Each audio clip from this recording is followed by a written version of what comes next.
Hello friends, welcome in EDU Mantra online classes. Friends, आज मैं आप सभी को पढ़ाने वाली हूँ सीबीएसई हिंदी क्लास 10th के क्षितिज भाग 2 की पुस्तक का लेसन 7 यानी कि गिरजा कुमार माथुर जी द्वारा रचित कविता छाया मत छूना।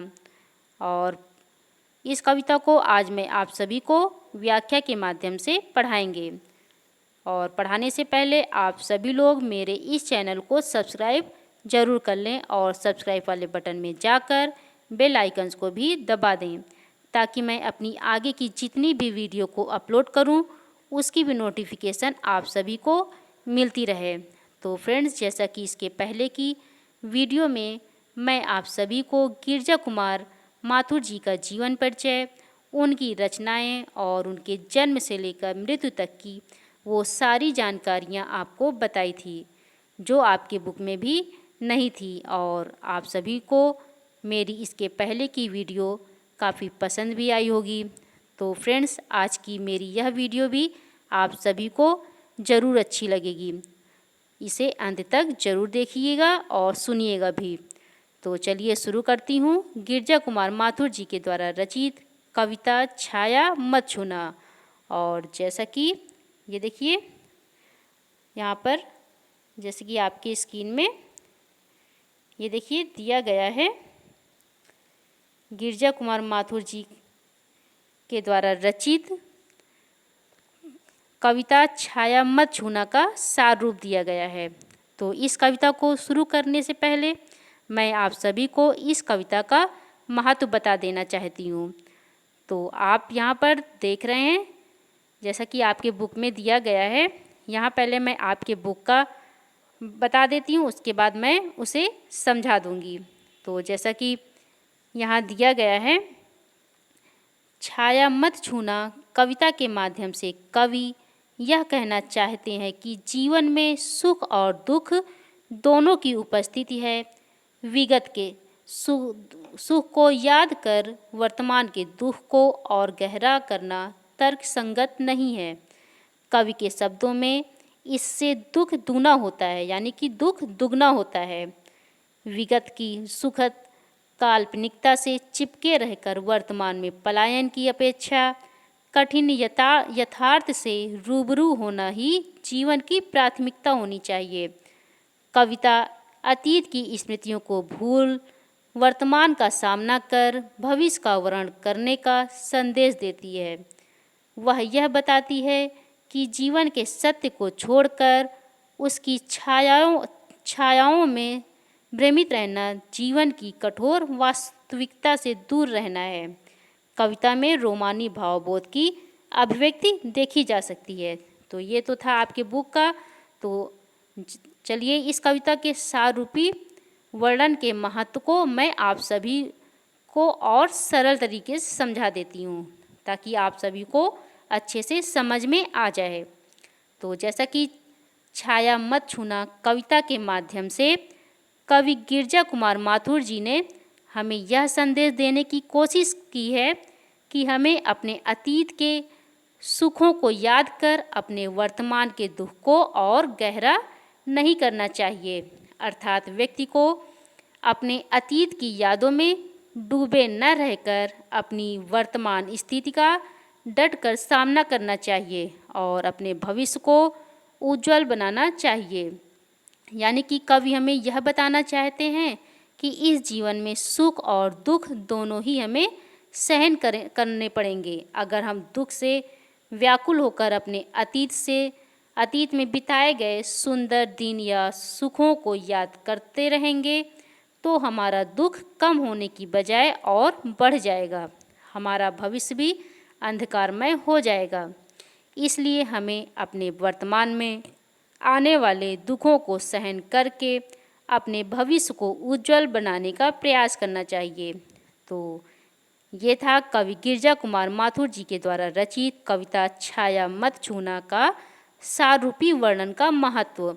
और मुझे यकीन है कि अब आप सभी को बहुत अच्छे से समझ में आ गया होगा। और अब जैसा कि ये देखिए, जैसा कि यहाँ पर आप देख रहे हैं, ये देखिए स्क्रीन में दिया गया है ये देखिए, जैसा कि आप देख रहे हैं, कवि गिरजा कुमार माथुर जी के द्वारा रचित छाया मत छूना कविता दी गई है। और तो चलिए इस कविता को मैं आप सभी को व्याख्या के माध्यम से समझाती हूँ। तो जैसा कि इसमें दिया गया है कि छाया, जैसे कि दिया गया है, छाया मत छूना मन होगा दुख दूना, जीवन में है सुरंग सुधियाँ सुहावनी, छवियों की चित्र गंध फैली मन भावनी, तन सुगंध शेष रही बीत गई यामिनी, कुंतल के फूलों की याद बनी चांदनी, भूली सी एक छुअन बनता हर जीवित क्षण, छाया मत छूना मन होगा दुख दूना। तो यहाँ इन पंक्तियों के माध्यम से कवि अतीत की पुरानी यादों में जीने के लिए मना कर रहे हैं और कहते हैं कि छाया मत छूना मन होगा दुख दूना। दूना मतलब दुगना। तो यानी कि यहाँ कवि कह रहे हैं कि कभी भी अपनी पुरानी यादों को याद मत करो, वरना तुम्हारा मन और भी ज़्यादा दुखी हो जाएगा। अर्थात यहाँ कवि का कहने का तात्पर्य यह है कि जब हम अपने अतीत के बीते हुए सुनहरे पलों को यदि याद करते रहेंगे तो ये हमें बहुत अच्छे लगते हैं, लेकिन जैसे ही हम उन यादों को भूलकर वर्तमान में वापस आते हैं तो हमें उनके अभाव का ज्ञान होता है। इस तरह हृदय में छुपे हुए घाव फिर से हरे हो जाते हैं और हमारा दुख दुगना हो जाता है, यानी कि हमारा दुख बढ़ जाता है। और फिर आगे दिया है, जीवन में है सुरंग सुधियाँ सुहावनी, छवियों की चित्र गंध फैली मन भावनी। सुरंग मतलब रंग बिरंगा, और सुधियाँ मतलब यादें, और सुहावनी मतलब सुहावना, गंध मतलब सुगंध, मन भावनी मतलब मन को लुभावने वाली। और फिर कवि कहते हैं कि ये जो हमारा जीवन है वो रंग बिरंगा है, इसमें बहुत सारी यादें हैं और वह बहुत ही ज़्यादा सुहावना है, लेकिन फिर भी हमारी ये सारी पुरानी यादों की तस्वीरें चित्रों की स्मृति के साथ हमारे आसपास फैले हुए गंध यानी कि सुगंध जो मन को लुभाने वाली होती है। और आगे दिया है, तन सुगंध शेष रही बीत गई यामिनी। शेष मतलब बचा हुआ, और यामिनी मतलब तारों भरी चांदनी रात। ठीक है। और फिर कवि कह रहे हैं कि हमारी जो पुरानी यादें हैं वो अभी भी बची हुई हैं और तारों से भरी चांदनी रात बीती जा रही है। और आगे है, कुंतल के फूलों की याद बनी चांदनी। कुंतल मतलब लंबे केस या बाल। और फिर कवि अपने अतीत के बारे में वर्णन करते हुए कह रहे हैं कि कोई भी सुहानी चांदनी रात का चंद्रमा कवि को उनके प्रिय के लंबे बालों में लगे बेल के फूलों की याद दिला सकती है। और इसके बाद है, भूली सी एक छुअन बनता हर जीवित क्षण। छुअन मतलब एहसास और क्षण मतलब हर पल। और फिर कवि कह रहे हैं कि जीवन का हर पल किसी भूली सी एक छुअन यानी कि एक एहसास की तरह रह जाता है। अर्थात हर जीवित क्षण जो हम जी रहे हैं वह पुरानी यादों रूपी छवि में बदलता जाता है। और इसके बाद फिर है, छाया मत छूना मन होगा दुख दूना। यानी कि फिर कवि कह रहे हैं कि अपने अतीत की यादों को याद मत करो, वरना तुम्हारा मन और भी ज़्यादा दुखी हो जाएगा। और फिर आगे दिया गया है, आगे दिया है, ये देखिए, यश है ना वैभव है, मान है न सरमाया, जितना ही दौड़ा तू उतना ही भरमाया, प्रभुता का शरण बिंब केवल मृग तृष्णा है, हर चंद्रिका में छिपी एक रात कृष्णा है, जो है यथार्थ कठिन उसका तू कर पूजन, छाया मत छूना मन होगा दुख दूना।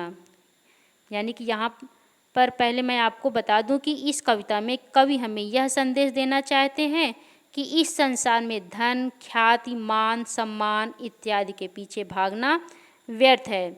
यह सब एक भ्रम की तरह है। अर्थात कवि का मानना है कि जीवन में दुख और सुख तो आते ही रहते हैं, पर दुख की घड़ियों में सुखों को याद नहीं करना चाहिए। यानी कि यश है न वैभव है, मान है न सरमाया।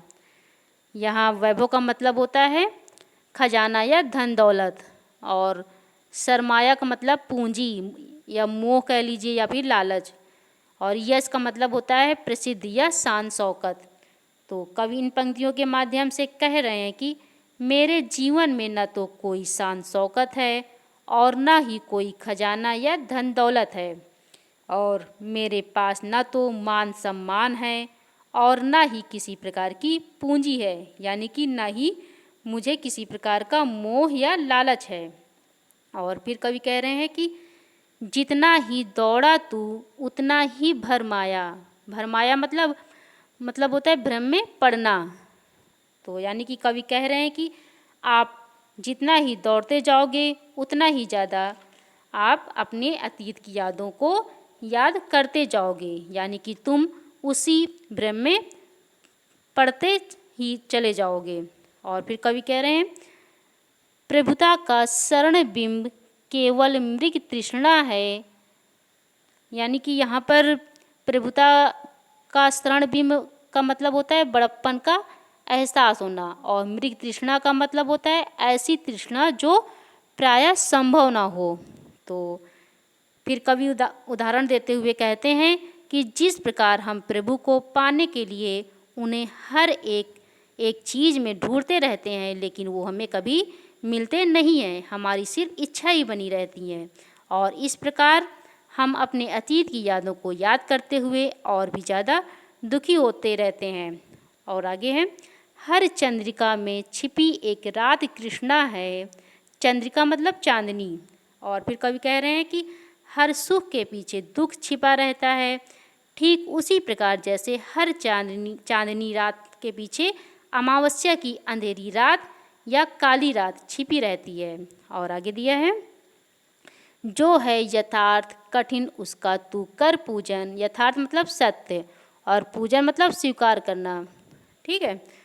और फिर कवि अपने आप से कहते हैं कि जो आज सत्य है, जो वास्तविक है, जीवन की कठिनाइयाँ हैं, तुम उसकी पूजा करो, उसे स्वीकार करो। यानी कि कवि यहाँ हमें यह संदेश देना चाहते हैं कि इन छायाओं के पीछे भागने से, अपना समय व्यर्थ करने से अच्छा है हम वास्तविक जीवन की कठोर सच्चाइयों का सामना डट कर करें। यानी कि हम वास्तविक जीवन की कठिनाइयों से रूबरू होकर चलेंगे तो हमें इन छायाओं के दूर चले जाने से दुख का सामना नहीं करना पड़ेगा। और फिर कवि कहते हैं छाया मत छूना मन होगा दुख दूना।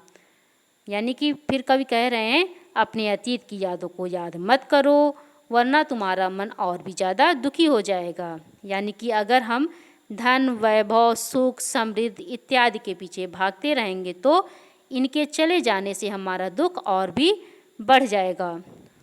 और इसके बाद आगे कवि कहते हैं कि दुविधा हत साहस है दिखता है पंथ नहीं, देह सुखी हो पर मन के दुख का अंत नहीं। दुख है न चांद खिला शरद रात आने पर, क्या हुआ जो खिला फूल रस बसंत जाने पर। जो न मिला भूल उसे कर तू भविष्य वरण, छाया मत छूना मन होगा दुख दूना। तो यहाँ इन पंक्तियों के माध्यम से कवि कहना चाहते हैं कि दुविधा हत साहस है दिखता है पंथ नहीं। दुविधा हत मतलब दुविधा में फंसा हुआ। ठीक है। और पंथ मतलब राह या रास्ता। यानी कि यहाँ कवि कह रहे हैं कि उनके पास दुविधा है, निराशा है, उनके पास साहस भी है, यानी कि उनके पास वीरता है, लेकिन उन्हें कोई पथ या रास्ता नहीं दिख रहा है। अर्थात कवि कहना चाहते हैं कि आज के इस युग में मनुष्य अपने कर्म, पथ पर चलते चलते जब रास्ता भटक जाता है और उसे जब आगे का रास्ता दिखाई नहीं देता है तो वह अपना साहस खो बैठता है। और फिर कवि कह रहे हैं कि देह सुखी हो पर मन के दुख का अंत नहीं। यहाँ कवि का मानना है कि हमारे शरीर को कितनी भी सुख सुविधाएं मिल जाएं लेकिन वह कभी खुश नहीं रह सकता, अर्थात वह बाहर से तो सुखी दिखता है पर उसका मन किसी न किसी कारण से दुखी हो जाता है और उसका कोई भी अंत नहीं है। और आगे है, दुख है ना चांद खिला शरद रात आने पर। शरद रात मतलब बहुत सारी चांदनी जिसमें होती है, ठीक है। ये तो यहाँ कवि कह रहे हैं कि मेरे दुख के सामने तो ऐसा लग रहा है जैसे शरद रात यानी कि सर्दियों की रात आने पर भी चांद न खिले। और आगे है, क्या हुआ जो खिला हुआ रस बसंत जाने पर। फिर कवि कह रहे हैं कि क्या हो गया कि अगर जो फूल है वो रस से भरपूर मतवाली बसंत ऋतु के जाने के कारण खिले, यानी कि हमें इन सब चीज़ों के विलाप में अपने आप को विलाप में खुद को दुखी कर बैठते हैं। और इसके बाद दिया गया है, जो न मिला भूल उसे कर तू भविष्य वरण। भविष्य मतलब आने वाला कल, और वरण मतलब होता है अपनाना या स्वीकार करना। और फिर कवि कह रहे हैं कि जो तुझे मिला ही नहीं है तू उसे अपना भूल समझकर उसे भूल जाओ, वह आने वाला कल है उसे स्वीकार करो। यानी कि कवि का कहने का तात्पर्य यह है कि जो चीज़ हमें न मिले या फिर जो चीज़ हमारे पास में न हो उसके लिए खुद को दुखी करके चुपचाप बैठे रहना कोई समाधान नहीं है, बल्कि हमें यथार्थ की कठिन परिस्थितियों को डटकर सामना करना चाहिए एवं एक उज्जवल भविष्य की कल्पना करनी चाहिए। और आगे फिर कहते हैं कवि कि छाया मत छूना मन होगा दुख दूना। यानी कि अपने अतीत की यादों को याद मत करो वरना तुम्हारा मन और भी ज़्यादा दुखी हो जाएगा। और ठीक है, तो ये तो थी छाया मत छूना का व्याख्या गिरजा कुमार माथुर जी का। और ये देखिए यहाँ पर मैंने इस कविता के शब्द अर्थ को भी डाल दी हूँ, आप इसे भी यहाँ देखकर याद कर सकते हैं। और जैसा कि इस कविता में गिरजा कुमार माथुर जी द्वारा रचित छाया मत छूना, ये आपको मुझे उम्मीद है कि आपको ये गिरजा कुमार माथुर जी द्वारा रचित छाया मत छूना कविता का पसंद आया होगा। तो मुझे उम्मीद है कि आप सभी को यह कविता ज़रूर अच्छी लगी होगी। और जैसा कि आप यहाँ देख रहे हैं कि अब मैं अपनी वीडियो को समाप्त कर रही हूँ और अगले दिन मैं आपको गिरजा कुमार माथुर जी के द्वारा रचित कविता छाया मत छूना के प्रश्नों का अभ्यास कराऊंगी। ठीक है, तो अब मैं समाप्त कर रही हूँ। Thank you.